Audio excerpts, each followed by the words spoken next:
Well, welcome back, folks. Thanks for joining me today. Today we have another Gauntlet review to do. It's on the Condor Woodlaw. So stick with me. This one's going to be kind of fun.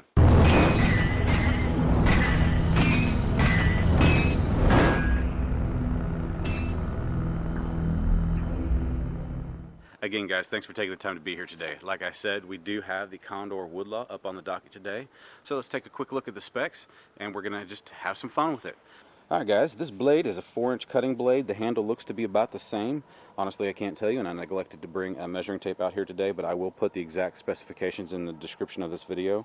The blade steel is 1075 high carbon steel, which is 3 millimeters thick. The handle is Micarta, and it does come with a brown leather sheath. Anyway, enough yakking. Let's have some fun.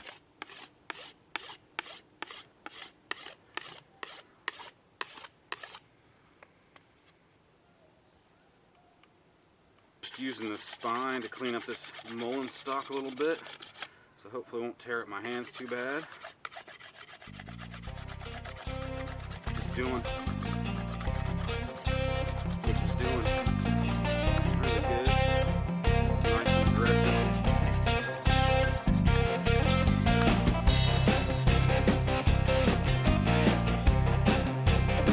Just getting rid of the sharp corners up here. Provide a little bit of down pressure. My hands are up top, not rip jagged holes in my palms.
Come on.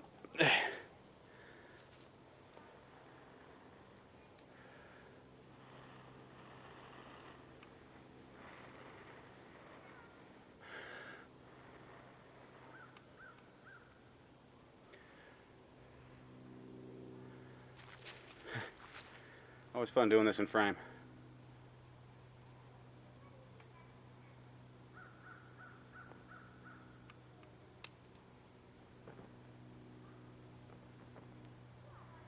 There we go.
gotta admit, folks, I'm not liking this spine. It's aggressive on wood, but it just doesn't grab a ferro very well. I'm having to put an insane amount of force into this. There we go. Maybe. All right.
Folks, so that just about wraps it up for this Condor Woodlaw Gauntlet review.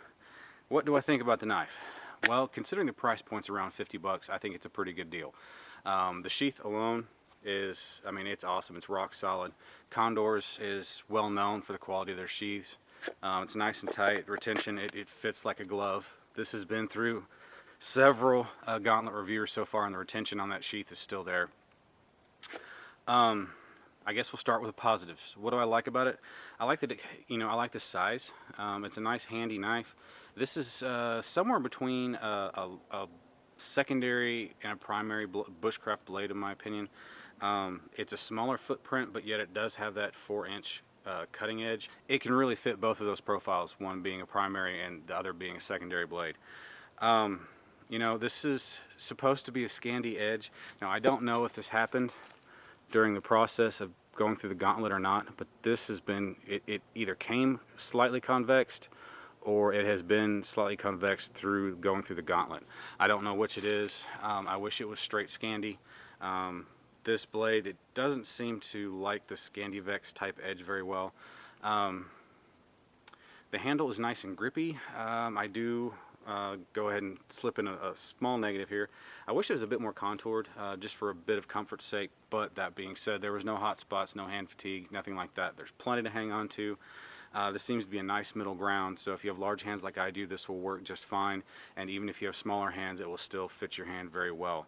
That may be why there is no contouring on this particular knife. Another thing I like about it, I do like its cutting profile. I mean, it's very similar to what you'd expect from like a Mora as more of a budget blade, or even go further into, it's very close to like a GNS, sort of has more of a sweep to it, kind of like a Genesis. It's a good mix of all the above. Another thing I do like about it is the price point. I mean, this is a very affordable knife. I mean, if you're not wanting to buy a Mora or something like that, that's, you know, 10-15 bucks as your main or secondary bushcraft knife, this is very affordable and it will suit the purpose very well.